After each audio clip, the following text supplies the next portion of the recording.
It's Farm Some News time, and today we got some big news for you. Chris and Riley have a mod pending release right now. Carl Farms talks about his trailer pack that released on Monday, and quite a bit more. If you like staying updated with all the latest news of Farming Simulator, get subscribed. Let's go. Let's start it off with some good news. Chris Hess and Riley say that their Fenvario Forestry Edition pack, aka the Colossus Tractors pack, is pending release right now for all platforms. Of course, I record these videos early in the morning, so it could already be out by the time you're watching this. I was able to do a mod preview of the pack yesterday, so definitely check that out if you haven't seen it already.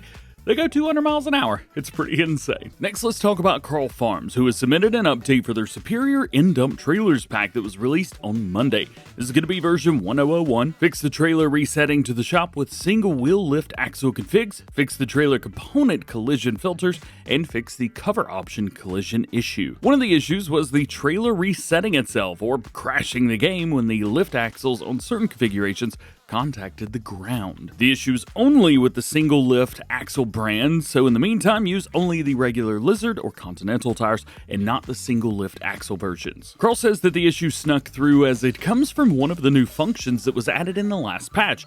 Added automatic vehicle reset on out-of-bounds machines. The physics on the wheels were different than the others, and when it comes to contacting anything, well, it triggers the reset. Of course, the issue did not exist when the mod was first submitted, as the update wasn't out then. I would assume because this is a serious issue, it should be pushed through pretty quick, but we will have to wait and see. Gamer Designs Pits LB55DC went into console testing this morning, which is the last stage of testing until release. There is a small chance we could see it today, as a lot of mods don't sit in console testing very long. I do know that this is a highly anticipated mod, and just wanted to give you an update. Hopefully we've got some good news about it either today or more than likely later this week. Another mod that's seeing some issues with the last patch is Squiggle's LPS Post Office Production Pack. The unload triggers were changed in the last update, however, they say that it will be updated soon to fix the issue, and as of yesterday, they were working hard on the update. Here's a mod that's currently being worked on, the John Deere 825 from Rooster Mods. They say that it's turning out to be more than just a highly customizable weeder, but also a very complex mod. It's a little bit more challenging than anticipated to get all of the options that they wanted to add, but it is rocking.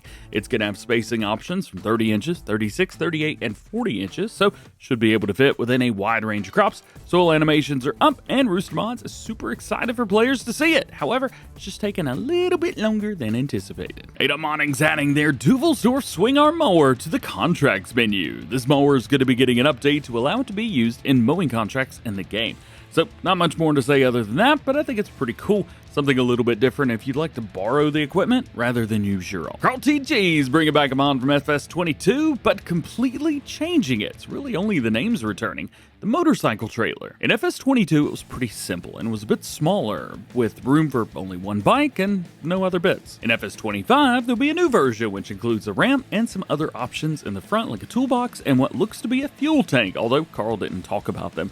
It's going to be submitted soon for testing on all platforms. Legacy Ag is back for the first time since late January after taking a break starting in February. And he's got some great news. 5 mods are with the mod-up team right now. Got the 72x126 American Workshop, 100x240 post-frame cold storage pack, 60x95 bale shed pack, 40x120 implement shed, and the implement shed pack. These are all converted mods from FS22, however, the last 2 were the only ones that were ever released. Additionally, he started beta testing a new shed, that is the 60x152 shop.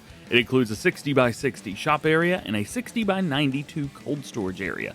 The shop, of course, has a trigger, and looks like it's going to hold some serious stuff in there. Next up, Bcbuhler Farms has started work on a new map for all platforms and says if you liked Edgewater in 22, he thinks you're going to like this one as well, as it's very similar. With the Plains and Prairies DLC heading our way in less than 2 weeks, he wanted something that players could use the equipment on, although it's going to take longer than 2 weeks. The location that he chose is about 2.5 hours drive from the factory where the tractors of the DLC were made. The town is located on the top right with the farmyard on the left-hand side. Bcbuhler plans to incorporate all of the gameplay elements that made Edgewater a unique experience, like customized crops and more realistic weather for the area. There's also some other ideas flowing right now, but he'll be sharing those at a later date. And lastly today, Farm Sim Game Modding are bringing back one of their maps from FS22, Backroads County 4X.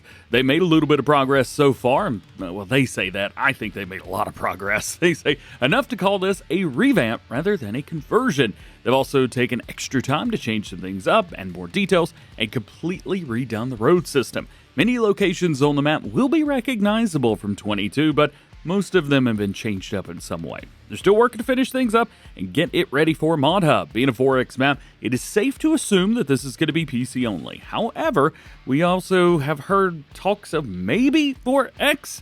I don't know if it's case-by-case basis. I wish I had better information for you guys here. We haven't seen any 4X maps for console in 25 yet, but hey, you never know. We'll just have to wait and see. And of course, there was a 4X map released on consoles today after I've recorded this. Oak City from JM Gaming. We'll talk about that later on in the mod preview. And there you go. That is it for today. Hope you enjoyed the video. If you did, drop a like on it. Get subscribed if you're new and join the DjGoHam fam. Double check those notifications. That way you never miss videos like this one. Hope you have an awesome day. Happy Wednesday to you. We will see you later. Peace.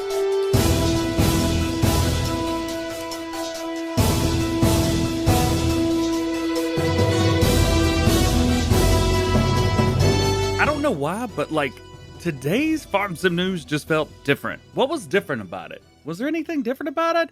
Hey, what did you do to change the news?